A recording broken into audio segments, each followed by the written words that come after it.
আসসালামু আলাইকুম আরহামাতুল্লাহি ওবারাকাতু। এ পর্বে আমাদের আলোচনা সূরাতু ইয়াসিন এর প্রথম রুকুর প্রথম পর্ব। সূরাতু ইয়াসিন কুরআনুল কারীমের ৩৬তম সূরা, মাক্কি সূরা। এতে ৫টি রুকু আছে এবং আয়াত সংখ্যা 83। আলহামদুলিল্লাহ, সালাতু ওয়াসসালাম আলা রাসূলিল্লাহ ওয়ালা আলিহি ওয়াসাবিহি আজমাইন, আম্মা বাদ।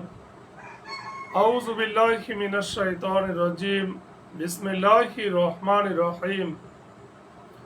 রাব্বিশ ইশরাহ লি সাদরি ওয়া ইয়াসসির লি আমরি ওয়াহলুল উকদাতাম মিন লিসানি ইয়াফকাহু কাওলি। এরশাদ হচ্ছে ইয়াসিন, ইয়াসিন। এগুলো হুরুফে মুকাত্তাআত, বিচ্ছিন্ন হরফ।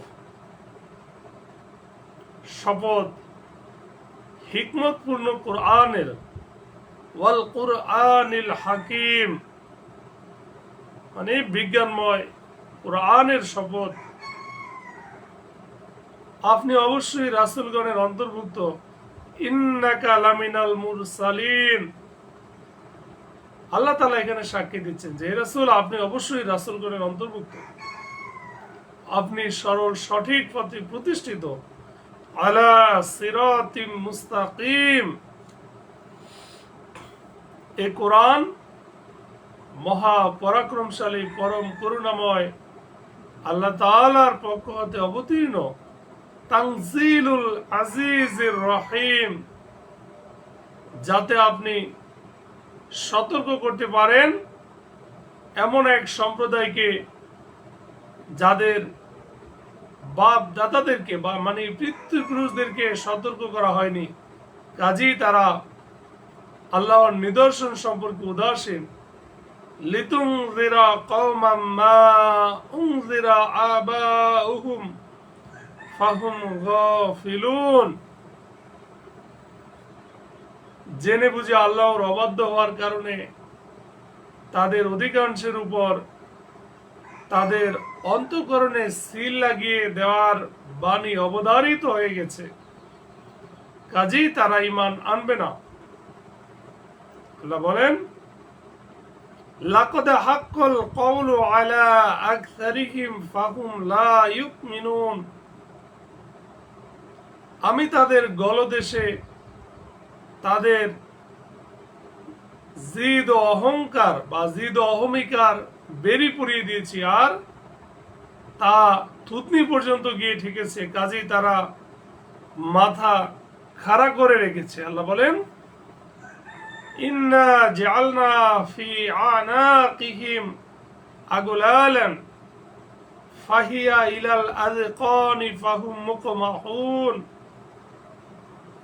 আয়াত 9। তাদের সামনে আমি একটা বাধার প্রাচীর দাঁড় করে দিয়েছি। ওয়াজআলনা মিন বাইনি আইদিহিম সাদ্দাও, আর পেছনে একটা প্রাচীর।